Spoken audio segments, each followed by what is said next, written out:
Itong malita vlogger na ito, nasa Coach Jared, patuloy itong inaatake si Senador Dante Marcolita at pinipintasan pa niya. Akala mo naman kung sinong napakagwapong taong ito,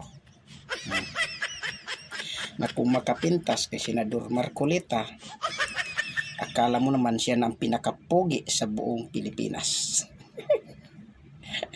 Panoorin ninyo ang isang malita na vlogger na ito na si Coach Jared, kung paano niya tuligsain at pintasan ang Dante Marcolita. Speaking of China, mga kababayan, punta na lang kayo natin itong topic natin kay Marcolita.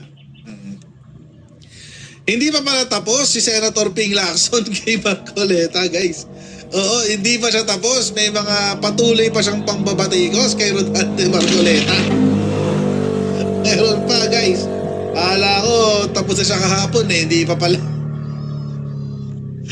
Natawa ako sa sinabi niya. Mas pogi daw siya kay Marcolita. Sabi ni Marcolita, di siya na. Tinanggap niyang pangit siya. Naging Uncle Roger. Anyway, diba? Tinanggap niya na pangit siya. Ang pangit ang sagot eh. Diba? Di siya na. Hindi nakakadagdag ng pride. Ay, no. Diyos ko. But anyway, ito nga, hindi pa pala tapos si Senator Ping Lacson kay Marcolita. May bago siya today. Oo, may bago siya today, guys. Ito sabi niya kanina. Sabi niya, Lacson kay Marcolita, dapat sa Pilipinas ka loyal, hindi sa China. Rektahan na to, guys. Rektahan na to. Oo. Excuse me. Digay ako ng digay, Anyway, so ayan na nga. Mukhang yan, Bakit kayo yung mukhang yan? Anong nangyayari dyan? Alam nyo, may kamukha siya. May kamukha siyang cartoon character. Wait, papakita ko sa inyo. Napansin ko to kahapon eh. Yung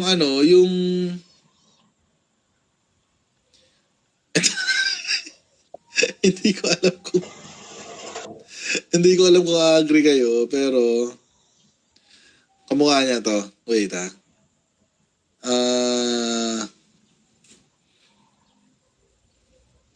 pakita ako sa inyo. Hanap ako ng close-up.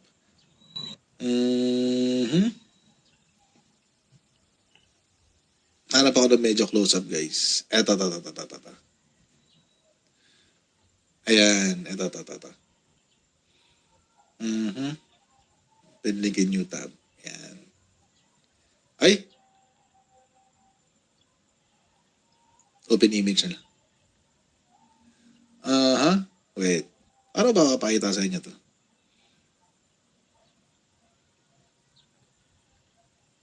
Yan. Wait lang ha.